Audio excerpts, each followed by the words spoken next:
This remix in particular isn't so much a review as it is more of my thoughts on the character cameos and appearances and how they play into the story. Are they any good? Well, that's up to you to find out. In any case, now that it's out on video, I'm looking forward to doing a lot of pausing, freeze framing, and everything else to finally see those characters that I talked about. Maybe we'll finally get an accurate count as to every single property that made it into this film. In any case, enjoy! This film recently came out in theaters at the time of this recording, so I wanted to talk not so much of a review about it. However, I want to talk about the various character cameos that make their many appearances throughout this film. For the sake of disclosure, I am going to get into spoilers a little later in this video, as well as I want to be clear that I have not read Ready Player One, the book, as of yet. Now, I've had a lot of friends who have read Ready Player One by Ernest Cline, and they say that the book and the movie are vastly different. A lot of character motivations, challenges, a lot of events. This is not uncommon for a Steven Spielberg film, however. If you've ever read Jurassic Park and The Lost World, what happens to characters and what goes on during the events? Completely different in many respects. Spielberg tends to do his own thing when he adapts the rights to a book. Ready Player One is not a movie where you're going to catch all the references in one viewing. To be honest, I don't even think you could catch all of them in two viewings, even if you had a little bit of foresight by doing some research on who to check out where. It's a really big film with a lot of stuff going on at all times. However, one of the biggest changes that I've heard from book to movie is that while the book was primarily set in the 1980s, Ready Player One the movie is set in the 1980s, 1990s, 2000s, and 2010s. You can see all sorts of things, everything from Overwatch to Minecraft to, of course, all those 80s staples. Being a Spielberg film, he made a lot of choices. He didn't want to make this a vanity project, so he didn't include a lot of references to his own films. That's not to say that there aren't things, because the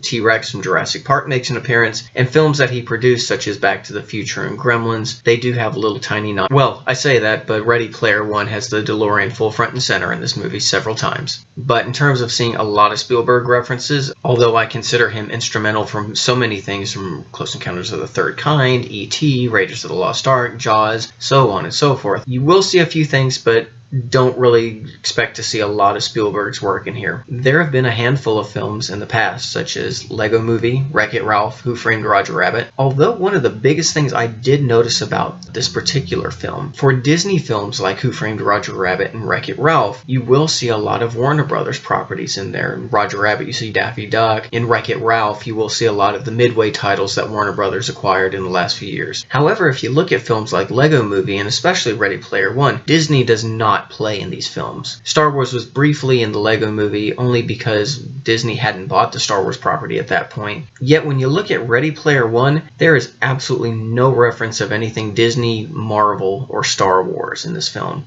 There's no Tron, there's no Spider-Man, there's one or two tiny references to Star Wars, mostly verbal, although a lot of people have said that you can see an R2-D2 at one of the last scenes of the film, but again, there's so much going on in this film, it's so easy to miss everything, and it's probably going to take people online compiling lists to get all this stuff together, and even then they'll probably miss things. One of the funniest things that I saw when I saw it last was Pee Wee Herman's bike from Pee-wee's Big Adventure. It was kind of a little yes for me. But that's the thing about this film, there's a lot of Easter eggs, and eventually they don't, other than oh hey cool or oh hey I remember that, they don't really have as much of a significant role in the plot as you would hope. And I've already seen a little complaining online, oh my favorite character didn't do this, they would certainly never do that. One of the biggest things to remember that what you see in this movie is not really the characters. It wasn't too different when I was playing Xbox 360. I would sometimes dress up my avatar in a Tron or Ghostbusters outfit. Although speaking of which, I was pretty bummed out for an 80s based film. I didn't see anything Ghostbusters in it. Are you serious? Now I'm going to talk about the role of how some of these properties work into the plot. And of course, at this point, I have to get into spoilers. So if you haven't seen the movie, hang on, check out this video later. You might agree with me, disagree with me. And I certainly want to hear from people in the sense that I want to see what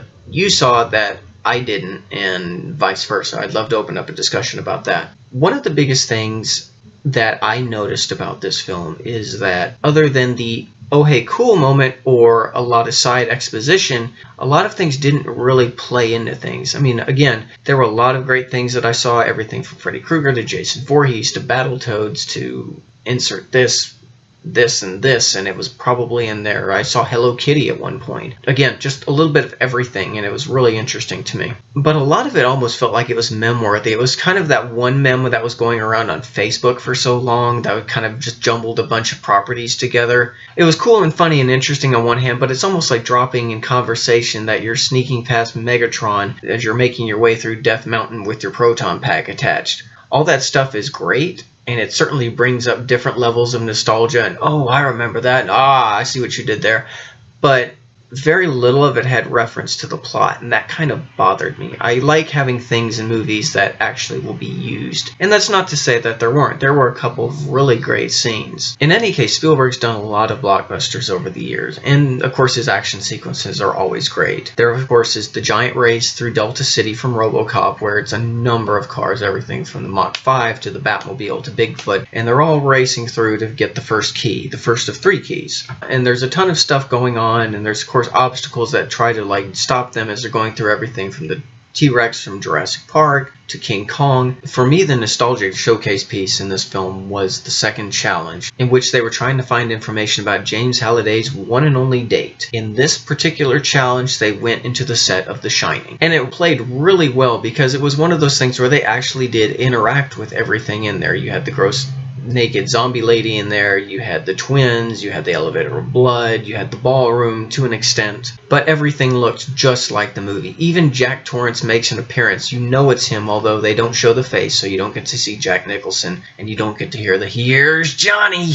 line from him. I think that was my favorite scene from the entire film, and I absolutely loved that. And there were other great scenes, of course, and I think that was one of the greatest things about this film that just made it fun, was when they really worked together to mash all these things together. One of the best comparisons I can make to Ready Player One is the video game that's sadly discontinued, Lego Dimensions. They just kind of like, okay, you like this stuff, we're going to put it all together. So you'd have Ghostbusters and Beetlejuice and E.T. and Gremlins and Powerpuff Girls all going together on this great adventure inside Scooby-Doo's haunted mansion. And it was awesome. And that's probably the closest comparison I can make to what this film feels like. Because there is one scene that's admittedly really cool, where a Gundam jumps outside of the Serenity spaceship to help the Iron Giant battle Mechagodzilla. If that isn't the most insane scene description that you've ever heard, you've got to share with me what's even better than that. And it was exciting to me. That was an awesome scene. I think the only thing I didn't like, though, is I have such a soft spot for the Iron Giant, and seeing him actually get beat up and hurt him